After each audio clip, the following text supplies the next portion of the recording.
Sí. Muchísimas gracias. Un saludo a todos y todas ustedes, a los organizadores de este importante evento. Un saludo desde nuestra hermana, somos hermanos, países latinoamericanos desde Perú.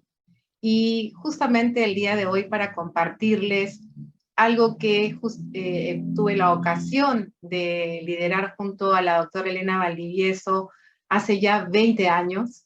Y 20 años después nos seguimos haciendo las mismas preguntas. Vamos a ver por qué. Entonces, si me permiten, voy a compartir mi presentación.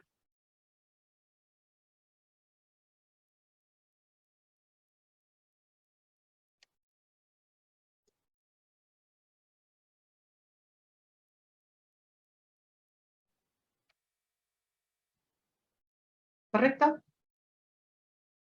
Muy bien. Bueno, como les decía, hace 20 años el señor Alfredo Remí del IBM y Jennifer Cano del Centro Peruano de Audición y Lenguaje se acercaron al Ministerio de Educación de Perú a presentar un programa denominado KidSmart Pequeño Explorador. Era un programa que combinaba un software, materiales, toda una formación desde una mirada constructivista para desarrollar habilidades cognitivas, motrices en los niños y actitudes colaborativas y sociales desde la primera infancia. En ese entonces, la doctora Elena Valdivieso lideraba el equipo de educación inicial y visionaria y gestora, como ella es, de la educación inicial en mi país, pues me invitó a ser responsable de este programa, de este proyecto, centrándonos en el currículo, centrándonos en entender la tecnología como una herramienta, como un recurso para el aprendizaje en el que está la intencionalidad pedagógica de una buena maestra, de un buen maestro, que media justamente el uso adecuado de este recurso tan importante 20 años atrás. En el año 2011, la revista Educación de la Universidad Católica publicó el ensayo Cómo integrar las nuevas tecnologías en educación inicial, en el que traté de sistematizar el marco teórico y las lecciones aprendidas de este proyecto. 3 años después, también muchas universidades empezaron a desarrollar unas asignaturas vinculadas a este importante tema y, increíblemente, casi 10 años después de aquella publicación y 20 años después de aquella experiencia, nos seguimos haciendo la misma pregunta. ¿Cómo integrar las nuevas tecnologías en educación infantil? Yo me pregunto a mí misma qué pasó. ¿Por qué perdimos lo ganado? ¿O por qué las respuestas que nos dimos en ese entonces no siguieron madurando en nuestros países latinoamericanos para poder enfrentar situaciones como la exclusión o como situaciones que vivimos de confinamiento a partir de la pandemia? Entonces, empecemos a preguntarnos cuál es la nueva normalidad, ¿no? Porque esta situación pandémica nos hizo dejar de hacer lo habitual. Ahora que hemos vuelto a algunos países más temprano, otros como el mío después, aún estamos experimentando esa nueva normalidad. Este virus que llegó de improviso vino para enseñarnos y tenemos que aprender. Así haya sido un aprendizaje un poco cruel desde un punto de vista de las pérdidas humanas especialmente. Pero en situaciones difíciles, siempre todo saca lo mejor de uno, ¿verdad? Y en ese sentido es muy importante que, si bien todos queremos o queríamos volver a la normalidad, ya no existe tal normalidad, ¿no? Y como dice Naomi Klein, ¿a qué normalidad queríamos volver? Si finalmente, antes de la pandemia, la normalidad era la crisis. Porque definitivamente teníamos crisis en relación a aprender a ser solidarios, por ejemplo, y trabajar juntos, a procurar logros de aprendizaje en nuestros niños de acuerdo con su edad. No encontrábamos necesariamente todos los caminos y las herramientas para hacerlo. Las familias también estaban en crisis y siguen en crisis. Familias cuyo estado emocional ha sido afectado por esta situación, no solamente los padres, las madres, sino también los cuidadores. Y ahora con el miedo a qué pasa con la tecnología, ¿afectará la salud de nuestros niños, de sus hijos, a las computadoras? ¿Serán más sedentarios?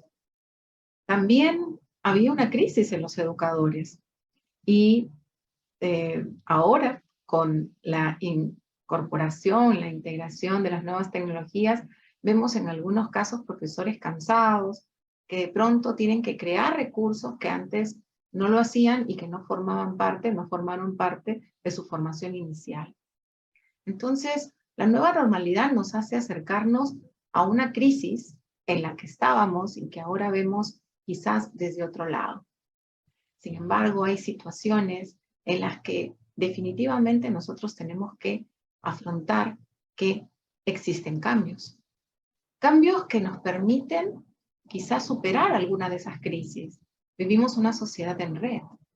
Ya no es posible trabajar aisladamente. Necesitamos comunicarnos unos con otros. La denominación de la virtualidad se convierte ya no en algo imaginario, intangible, se convierte ahora en una virtualidad real. Se ha generado una nueva cultura en la que efectivamente los espacios de aprendizaje virtuales son espacios que son reales, que nos ofrecen resultados y que son una oportunidad. Las economías, no cabe duda, también han generado todo un despliegue de una información global en donde servicios que antes de pronto eran inaccesibles respecto a plataformas o recursos se vuelven cercanos, disponibles, y empieza otro problema. ¿Cómo seleccionar aquellos que serían útiles o serán útiles para nuestro trabajo con los niños y las niñas? Hoy voy a compartir con ustedes algunos elementos que la literatura científica, con diversas investigaciones que ya se están produciendo en relación al el impacto de la tecnología en nuestros niños, a las percepciones de las familias respecto al uso de esta tecnología, así como las percepciones también de los docentes respecto a cómo es que estas tecnologías pueden o no ser usadas. Y les daré algunos alcances de las características de estos recursos para que realmente formen parte de nuestra tarea educativa. Si bien todo cambia, hay algo que no cambia. Y es algo que es muy importante, que todos los educadores que formamos parte de la educación inicial, yo soy también, mi formación de origen soy educadora inicial, no debemos olvidar. ¿Qué es lo que no cambia? La necesidad de afecto, de contacto. Como ya lo han dicho mis colegas que me han antecedido, el estar en contacto con la naturaleza, con el contexto social, son experiencias que los niños no pueden nunca dejar de tener. Son la base fundamental de todo el conocimiento que ellos vayan a construir. Recordemos que el cerebro humano se va construyendo a partir de las experiencias que tiene desde su carga genética y el medio ambiente, en el que está la familia, los cuidadores, los educadores. Esas experiencias que justamente impactan en los sistemas sensoriales, que son el vehículo de entrada de todos los estímulos para poder construir pensamientos, emociones, movimientos, son necesarias. Las experiencias sensoriales son experiencias que no podemos dejar de tener siempre en cualquier programa que atienda a niños pequeños. Sin embargo, parte de ese contexto en el que nuestros niños nacen, ya no solamente nuestros niños, hace más de 2 generaciones, la tecnología está inmersa en la cotidianidad y es parte del universo de los niños. No podemos dejar de lado de considerar que estos recursos, estas nuevas situaciones están presentes en sus vidas cuando mamá está justamente en contacto con sus hijos, en contacto con los padres, en contacto con la escuela. Y entonces necesitamos plantearnos estrategias diversas. pero estrategias diversas que respeten los contextos y las experiencias diferentes. Nuestros niños pueden o no tener acceso a, de repente, el Internet, pero la tecnología es más allá que el Internet, ¿no es cierto? Y los materiales educativos son parte de esa tecnología. La naturaleza debe ser de todas maneras un contexto en el que los niños van a aprender, pero no necesariamente los niños que viven en zonas apartadas tienen acceso a equipos tecnológicos. Sin embargo, otros sí. Y cuando una maestra está frente a niños con diversas experiencias previas y experiencias cotidianas, debe justamente utilizar esas experiencias para lograr desarrollar las competencias de esta edad tan importante en el desarrollo humano, en todas sus dimensiones. No dejar de aprovechar aquellos aspectos que son mágicos, curiosos, como crear pompas de jabón, pero tampoco aquellos que pueden hacer que los niños tengan otras experiencias motrices, psicomotrices, visomotrices, como es jugar con una pantalla. ¿Cuánto tiempo? He escuchado las preocupaciones también de algunas personas que dicen, pero mucho tiempo, poco tiempo, ¿les afectará, no les afectará? Es importante saber que una lupa, un microscopio, un teléfono, una tableta, es tan igual para un niño como una pelota, un triciclo, y va a generar en ellos experiencias muy importantes siempre y cuando hay una guía presente. Un padre, una madre, una cuidadora, una maestra, que pueda colaborar, ayudar al niño a ir descubriendo aquello que solo puede hacer también, pero que va aprendiendo a emplear como parte de un recurso que está allí presente y que lo ayuda a algo tan importante como es conocer. Conocer el mundo desde diferentes dimensiones, hasta una tercera dimensión. Animaciones que se pueden hacer y capturas de imágenes que ellos pueden perennizar a través de sus propias fotografías, por ejemplo. Estrategias entonces diversas que van a ir incluyendo a estos recursos que están allí, pero que también hay que respetar que hay muchos niños que pueden tener acceso a determinadas tecnologías y otros a otras. Y eso no significa que estén en desventaja, es simplemente que tienen diferentes contextos y esos recursos se tienen que emplear también adecuadamente. Entonces, uno de los aspectos que también nosotros tenemos que ir preguntándonos es cómo son los niños y las niñas y las familias del siglo XXI. Tenemos que investigar. Conocer sobre el desarrollo del sistema nervioso de los niños es imperativo. Ya la neurociencia nos ha brindado muchos aportes para poder confirmar que el ambiente juega un rol preponderante, el ambiente humano, el ambiente material, que las experiencias en los primeros años de vida, también llamadas ventanas o periodos sensibles, ventanas de oportunidad, van a ser muy importantes para desarrollos posteriores. Y por tanto, toda experiencia es válida en la medida en que sea significativa para el niño, en la medida que le genere gusto, placer, aprendizaje. Pero así como un niño también se cansa de jugar con la pelota, también se cansa de jugar con la tableta. El tiempo que pase jugando con los Legos, por ejemplo, si es demasiado largo, obviamente va a afectar igual en la medida en que, por ejemplo, lo aísla de otros niños o no le permite desarrollar habilidades comunicativas cuando el tiempo es superior a, de pronto, un tiempo estimado para ellos, pero porque le gusta jugar con los Legos. Pero no podemos dejar de que tenga otras experiencias. Esa misma preocupación la debemos tener cuando le damos acceso, cuando dejamos que los niños experimenten con materiales o recursos como cámaras fotográficas, que ya no usamos, ¿verdad? Porque ahora todos usamos nuestro teléfono para tomar fotos o filmar, pero ¿dónde están todas las cámaras fotográficas, los tocacassettes, recuerdan ustedes, los tocadiscos que son tecnología pasada, pero que finalmente fue tecnología, que los niños pueden y deberían conocer o tener como parte de los materiales dentro de un aula? donde puedan grabar sus voces, otros dispositivos donde ellos puedan filmar. Y esas experiencias van a generar redes neurales que van a permitir justamente el desarrollo de nuevas habilidades para el ciudadano del siglo XXI que está aquí con nosotros formándose.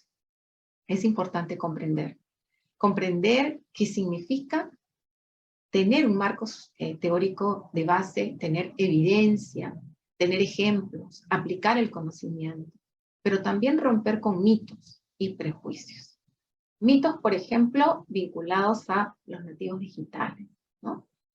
No hay evidencia que mencione la poca o mayor disponibilidad o aprendizaje de los niños que nacen en este siglo versus los niños que nacieron en tiempos distintos, ¿no? Todos tenemos la posibilidad de acceder al uso de recursos digitales y aprender de ellos. Obviamente la plasticidad cerebral en un niño pequeño es mucho más amplia y por eso hay que tener cuidado de qué tipo de estímulos le ponemos al frente y no solamente el tipo de estímulo, sino la intensidad, la frecuencia y el momento más oportuno en que se lo demos. Pero también las personas mayores pueden aprender, los padres pueden aprender. Y entonces romper esos prejuicios de que la tecnología los va a volver sedentarios, la tecnología les va a afectar en la medida en que no tengamos determinados cuidados, que es algo que vamos a hablar en adelante. Y el rol de la familia empieza también a, digamos, perfilarse en su relación con la educación de sus hijos. ¿Cuántos de nosotros teníamos álbumes de fotos físicos, ¿no? Algunos los seguimos teniendo. Pero ahora, por ejemplo, cómo cuida la familia todo ese bagaje de historia familiar, de lo que viene a ser la relación con sus hijos, la relación con la familia extendida, con comunicarse con otros miembros de la familia, y lo hacen a través de los medios digitales. Encuentros familiares que se favorecen a partir de reuniones por las diferentes plataformas que nos permiten tener contacto, conversar en tiempo real, y no solamente con la familia, también con el centro educativo. ¿Cuánto nos hemos planteado establecer sistemas de comunicación mucho más eficientes, usando estas herramientas que ayudan a los padres a saber cómo están sus hijos en ese momento, en tiempo real? A veces pensamos que puede ser invasivo si tenemos una cámara en nuestra sala de clase, pero finalmente no lo es, porque nosotros hacemos las actividades con todo respeto y adecuación a nuestros niños, y por tanto los padres podrían ver lo que está pasando en el jardín de niños con sus hijos, ¿no? O perennizar en un video o en archivos digitales todas las producciones que ellos hacen y que nosotros, claro, guardamos el corazón de que nos hizo nuestro hijo, una tarjetita, y las tenemos guardadas en una cajita muy especial, por cierto, y también la podemos nosotros perennizar para cuántas generaciones y poder hacer toda una historia que cuando nuestros hijos crezcan las puedan apreciar y reconocer como sus aprendizajes. Sin embargo, la familia tiene que ser una familia que contenga al niño emocionalmente. Se han hecho diversas investigaciones en países de primer mundo, sobre todo, en las que han investigado, por ejemplo, el impacto de la tecnología móvil en los niños y niñas de educación infantil, en la Universidad de Málaga, pero también en Singapur, en Eslovenia, que se han hecho estudios y señalan que existe una gran preocupación de los padres, pero también una gran disposición para aprender a cómo hacer de este medio un medio de conexión, de aprendizaje, que no sustituya los abrazos ni los besos, el contacto físico, pero que sí nos permita tener otra forma de relacionarnos adicional. Por otro lado, es importante que la institución educativa cambie su concepto. Cuando llegó la pandemia se dijo, se cierran los colegios, pero en realidad se cerraron. En realidad, nosotros no funcionamos más como maestros, funcionamos de otra manera, ¿verdad? Y cuando hemos regresado, a veces hemos regresado a lo mismo, sin aprender de todo aquello que tuvimos que hacer, pero que terminó siendo una experiencia interesante, como ha sido también el tener contacto con la familia y preparar material para ellos, de tal forma de que ellos puedan también contactarse con la comunidad educativa, saber qué estaban haciendo los profesores, poder saber ahora qué está pasando en el colegio, poder hacer gestiones que antes tenían que asistir al colegio y ahora a través de la virtualidad no. Y por tanto, cómo también establecer los canales de comunicación entre los profesores. ¿Cómo podemos planificar ahorrando un valioso tiempo que debería estar más dedicado a la relación con los niños y usar plataformas que nos ayuden a, por ejemplo, tener un diagnóstico de nuestros niños y hacer un seguimiento de sus logros en un portafolio que podamos ver en una carpeta virtual, que podamos tener un conjunto de actividades para poder planificarlas y ordenarlas conjuntamente con los demás docentes sin tener que perder tanto tiempo en escribirlas. Por ejemplo, sin dejar de escribir aquello que amerita que escribamos, por cierto. Pero tener esa organización nos ayuda justamente a dedicarle algo que países como Finlandia le dedican más al niño. Tiempo. Tiempo de calidad. Interacciones de calidad, donde la experiencia del niño puede ser organizada definitivamente en función de las competencias que tiene que lograr, pero también de un ambiente que lo nutre, que le da experiencias diversas, que no importa que hayan niños de diferentes edades, sino más bien se provoque ello. Perdón. Porque justamente en casa, los niños que tienen hermanos mayores o menores son diferentes de los que son hijos únicos por una simple razón. Las experiencias, de acuerdo a la edad, son diferentes y los requerimientos entre uno y otro son diferentes. Entonces, esa experiencia de poder tener los materiales a la mano, de poder realizar proyectos, de poderlos registrar a través de, por ejemplo, cámaras fotográficas, filmar, que los niños lo hagan y que lo puedan reproducir y que puedan llevarse ese material como parte de sus producciones, es sumamente interesante.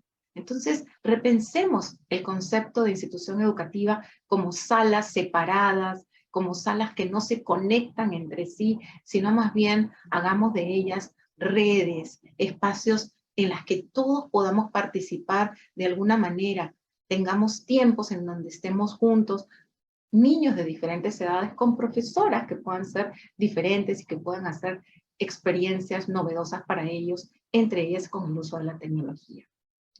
Por tanto, tenemos que revisar el modelo pedagógico, ¿no? El modelo pedagógico que debe tender a realizar interacciones de calidad, en donde todos los materiales, tecnológicos y no tecnológicos, desde una manta, desde pinturas, desde una lupa, desde poder jugar con un rompecabezas, un cuento, una tableta, poder también tener elementos naturales, como alimentos, frutas, verduras, plantas, animales, pero también justamente y juntamente con el aprendizaje sobre todo ese contexto natural y social, pueda también usar una cámara fotográfica para registrar cómo va creciendo su plantita, además de dibujarla, por cierto, y pueda poner una cámara para grabar a sus compañeros que están actuando una obra de teatro, y es diferente el ojo de un niño a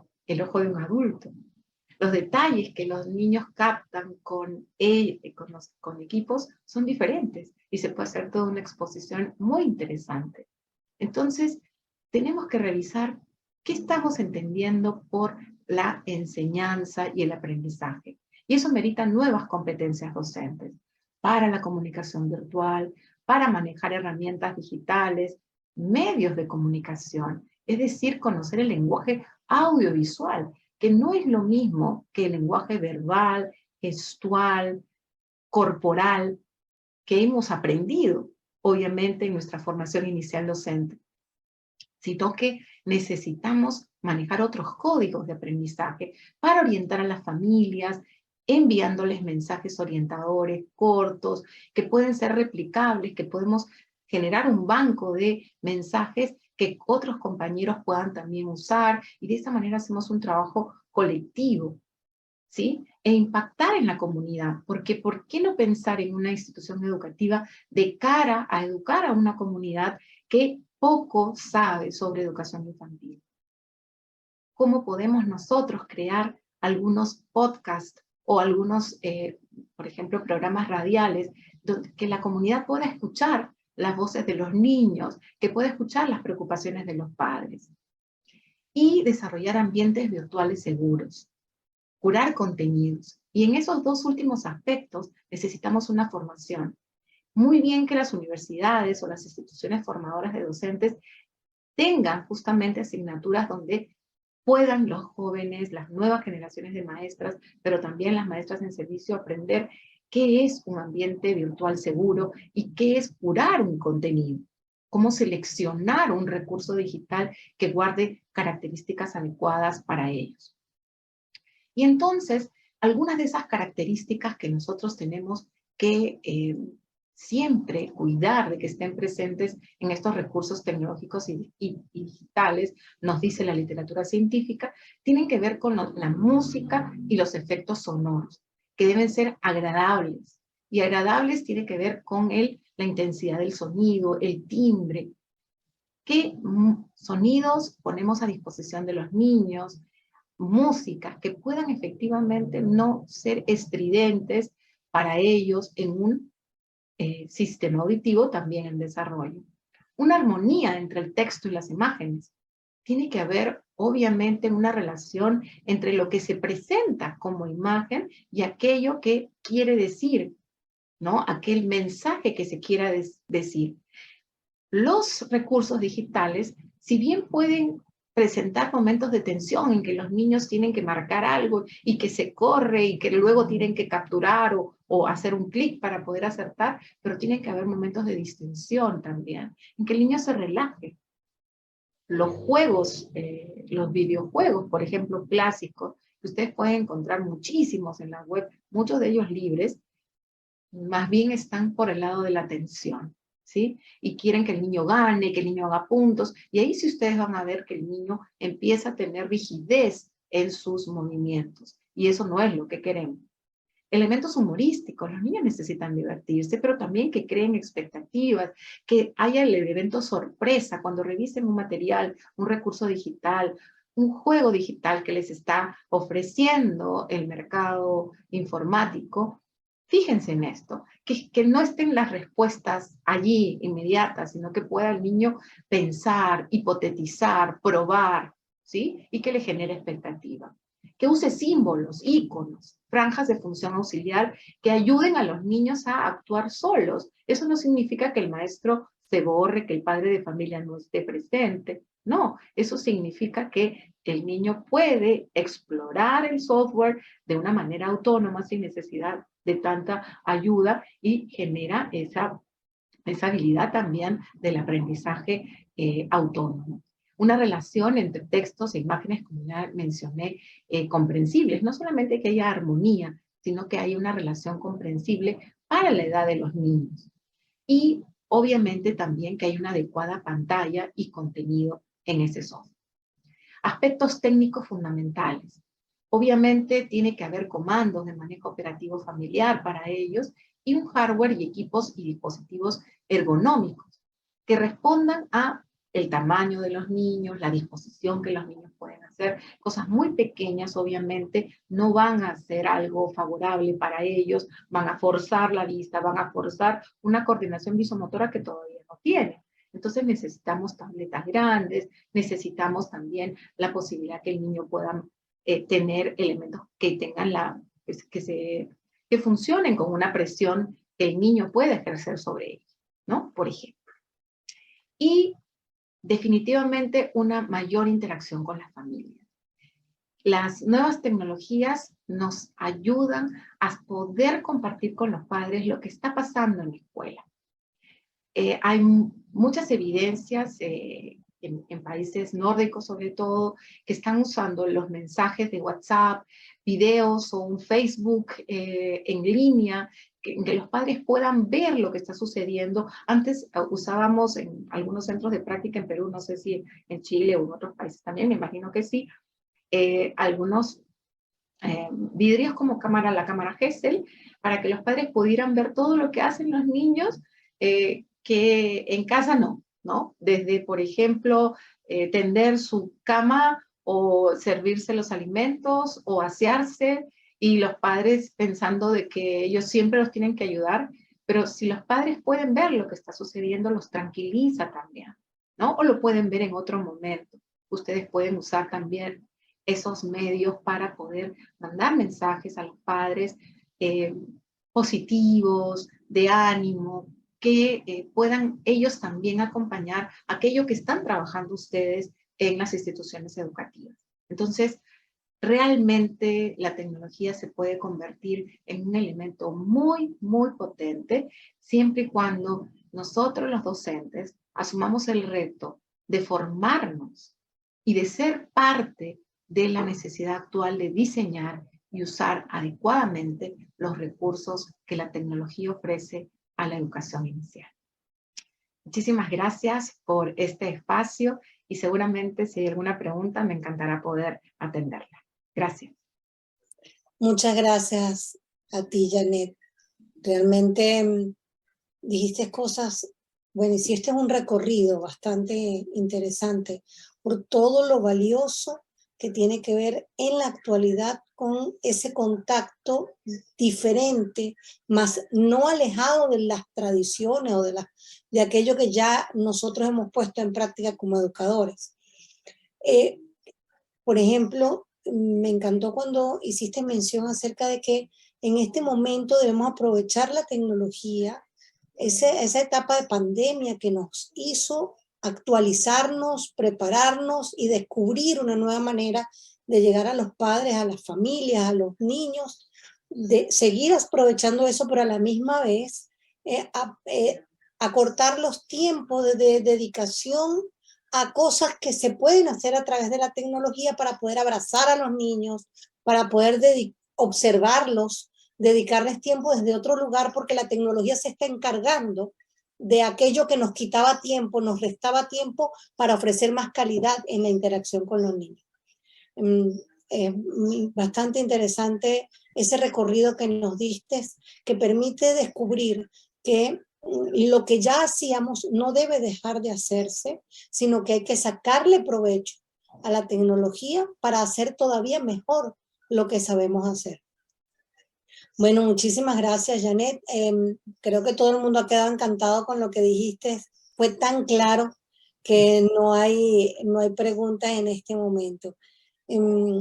Me encantaría invitarte a ti, junto con todos los participantes, a formar parte de dos novedades que tenemos en este momento, en este congreso. Una de las novedades es formar parte de esa comunidad 4.0 de educadores, que para nosotros sería un honor que tú y todos los anteriores ponentes que han estado acá puedan participar de esta comunidad, ¿no?, de educadores 4.0, porque va a ser una comunidad de crecimiento y muy nutritiva para todos. Y hay un recuadro debajo de este video donde estamos. Hay un recuadro donde me encantaría que pudieras entrar y formaras parte de esta comunidad. Y lo otro es el espacio inmersivo. En el espacio inmersivo, al entrar ahí, vamos a encontrar, tú estabas hablando acerca de los cuentos y de cómo nosotros utilizar esta tecnología para sacarle el mejor provecho, por ejemplo, curando contenidos, sabiendo que debemos, cuando usamos un recurso tecnológico que tenga el tamaño de letras adecuado, la voz adecuada, ¿cierto? Entonces, por ejemplo, ahí tenemos Timebooks, que es uno de los stands que se encuentran dentro de este espacio inmersivo. Timebooks tiene cuentos, tiene canciones, pueden acceder a ellos y la maestra ver y revisar cómo están ellos ofreciendo el contenido para los niños, ¿no? Adicionalmente también tenemos a PlayQ Calligraphics, que también pueden ingresar ahí y bajar los cuadernillos que están disponibles. E incluso hay una nueva línea bastante interesante que sería interesante que la vieran, ¿no? Sería valioso que la vieran.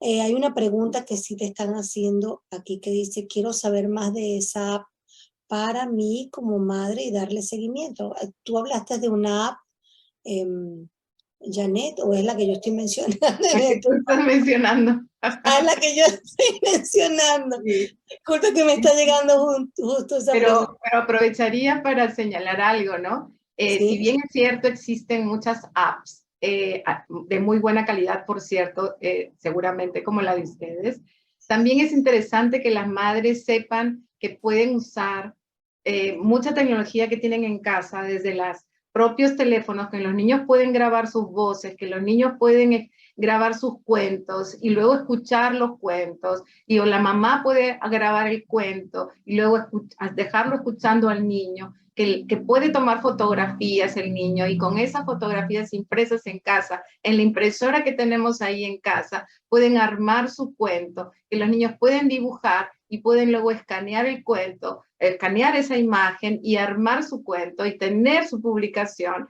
Es decir, miren que hay muchas cosas que a veces en casa podemos hacer y pensamos que solo necesitamos una app, ¿no? Que es cierto que también es válido, ¿no? Porque obviamente los recursos digitales creados por empresas también deben tener al lado a todo un conjunto de maestras, ¿no? Y por eso invitamos a las maestras a que más bien se acerquen a trabajar en un trabajo unido con los expertos en informática, porque ya no es una actividad ajena a la pedagogía, ¿no? Entonces, invito a los papás a pensar en todo lo que tienen en casa, a veces esas cámaras fotográficas que ya no les damos uso, ¿no? Que están por ahí guardadas y son digitales, ¿ah? Sino que ya pues tenemos el teléfono. Entonces, déselo a los niños, ¿no? Que ellos puedan tomar, pero que también aprendan a que hay espacios para hacerlo, ¿no? Yo recuerdo mucho hace poquito, mi hermana, tengo una hermana que tiene familia en Chile, ¿no?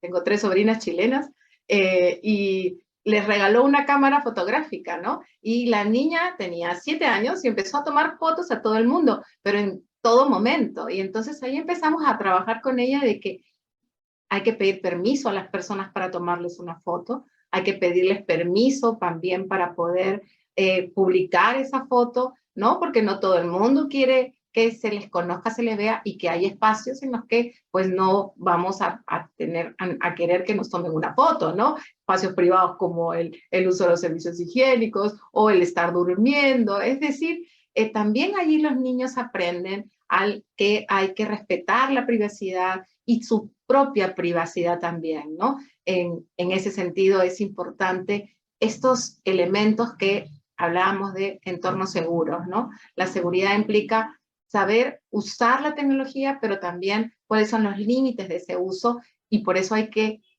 usarla, ¿no? No hay que evitarla, decir, no, no, es peligroso, no, al contrario, pero hay que trabajar con los niños en este sentido. entiendo perfectamente, porque bueno, no solamente como docente, sino también como madre y abuela, he pasado por diferentes etapas de cómo intentar formar en mis hijos o en mis alumnos, que también son mis hijos, el cuidado que tienen que tener con respecto a la tecnología, ¿no? Y cómo deben protegerse y evitar cometer errores graves, porque lo que ya se monta en la nube no hay cómo quitarlo y si ellos están en contacto con la tecnología y tú estás a su lado, tú los enseñas, evitas que sucedan cosas, ¿no? También tú comentaste algo que me encantó, que dice que los niños de ahora no son más inteligentes que los de antes, sino que tienen nuevas herramientas a las que tienen que tratar de sacarle el mejor provecho. Y herramientas no tan nuevas también.